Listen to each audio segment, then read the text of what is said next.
خبر شامل کرتے ہیں سیالکوٹ سے۔ Bureau chief mayor Ali Raza کی رپورٹ کے مطابق ضلعی انتظامیہ کے زیر اہتمام حکیم الامت شاعر مشرق علامہ محمد اقبال کے 145ویں یوم پیدائش پر کیک کاٹنے کی مرکزی تقریب اقبال منزل میں منعقد ہوئی۔ ڈسٹرکٹ انفارمیشن آفیسر سید وقار جاوید نقوی کے مطابق اس موقع پر ڈپٹی کمشنر عبداللہ خرم نیازی اور رکن صوبائی اسمبلی چودھری احسن سلیم بریار نے کیک کاٹا۔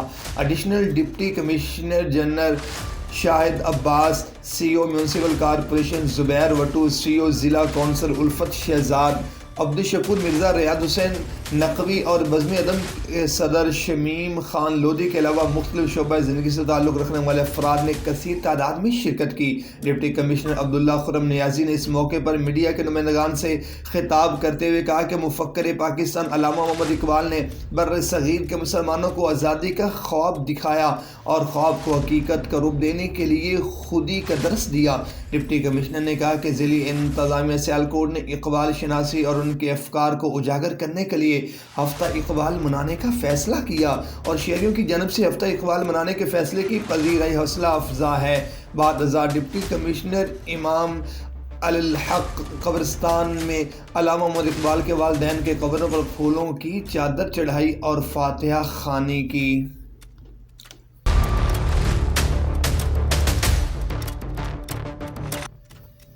ایک اور خبر شامل کرتے ہیں سیالکوٹ سے۔ ہمارے نمائندہ شیخ بلال کی رپورٹ کے مطابق سیالکوٹ میں سالانہ محفل میلاد مصطفیٰ بانی چودھری عابد حسین گجر الحسین لیدر والے نزد جنازہ باغ علی گجر ٹاؤن سبلائن چوک وزیر آباد روڈ سیالکوٹ کا اجتماع کیا گیا، جس میں ملک بھر کے نام اور نعت خواہ نے اپنی آواز کے خوبصورت جوہر دکھائے اور خطاب خصوصی کے لیے سلیم احمد چشتی اور بیرا شریف سرگودا نے خصوصی خطاب کیا، جس نے محفل میلاد مصطفیٰ صلی اللہ علیہ وسلم کے خوب رنگ جمائے۔ مہمانان گرامی چودھری عابد گجر صدر پنجاب MQM پاکستان، عرفان نیازی، ملک سفیر احمد چودھری، محمد اکرام، حاجی مجید گجر برادران، چودھری قمر گوسی، چودھری زین العابدین، چودھری زیغم گوسی، چودھری پرویز اقبال گوسی، ملک صغیر سابقہ وائس چیئرمین بھی شامل تھے۔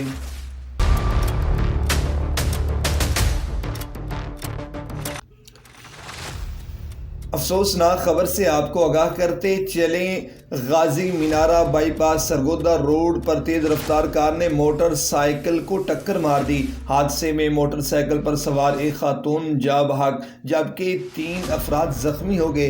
ریسکیو 1122 شیخوپورہ کی امدادی ٹیم نے زخمیوں کو طبی امداد کے بعد ہسپتال منتقل کر دیا۔ حادثے میں جاں بحق ہونے والی خاتون کی لاش کو پولیس کے حوالے کر دیا گیا۔